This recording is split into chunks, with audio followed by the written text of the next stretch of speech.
They don't have no help.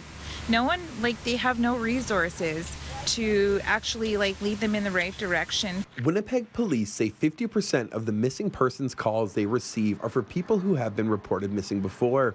Advocates say more resources are needed to break the cycle for these vulnerable members of the community. Phoebe Swampy says her daughter has been reported missing more than a dozen times, the young woman having a hard time following the loss of her infant son. Swampy feels if people like her daughter had more support, there would be fewer people who regularly go missing. They just need that one person to just get them that little trigger to get them going in the right direction, or even start the process of healing. Then I think they would be okay. Swampy says her family tried to get the young woman support after her son died, but says once the streets took hold of her daughter, they refused to let go. It weighs heavy on her now as she continues to search. She's still my daughter, and I love her no matter what.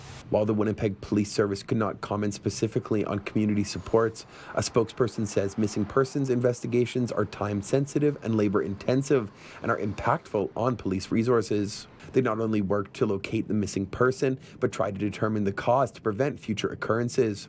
Officers also support families while their loved one is missing. Some collaborations have eased the strain on WPS, including CFS providing youth rides home. These cycles have been going on for many years, and to see people struggling to that level, while heartbreaking, is not surprising. Kalita Benedictson with the North Point Douglas Women's Centre says often missing people are dealing with substance use or mental health issues and are not getting the help they need. Many of those personal issues rooted in larger systematic problems like racism and colonial violence. Those systemic failures need to be stopped.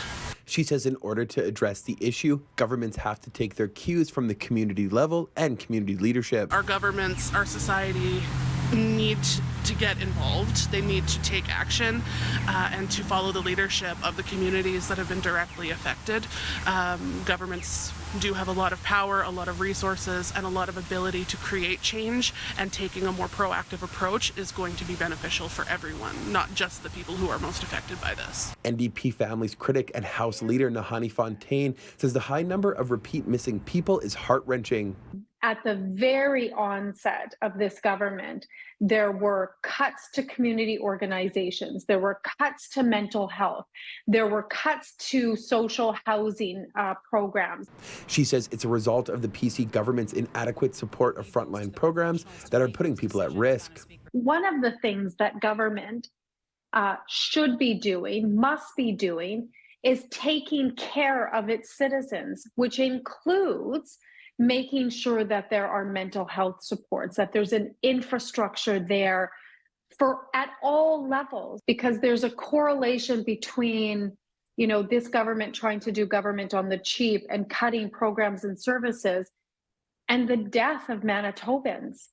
Minister of Families Rochelle Squires was not available for comment by time of broadcast. Winnipeg, Morgan Majeski, City News.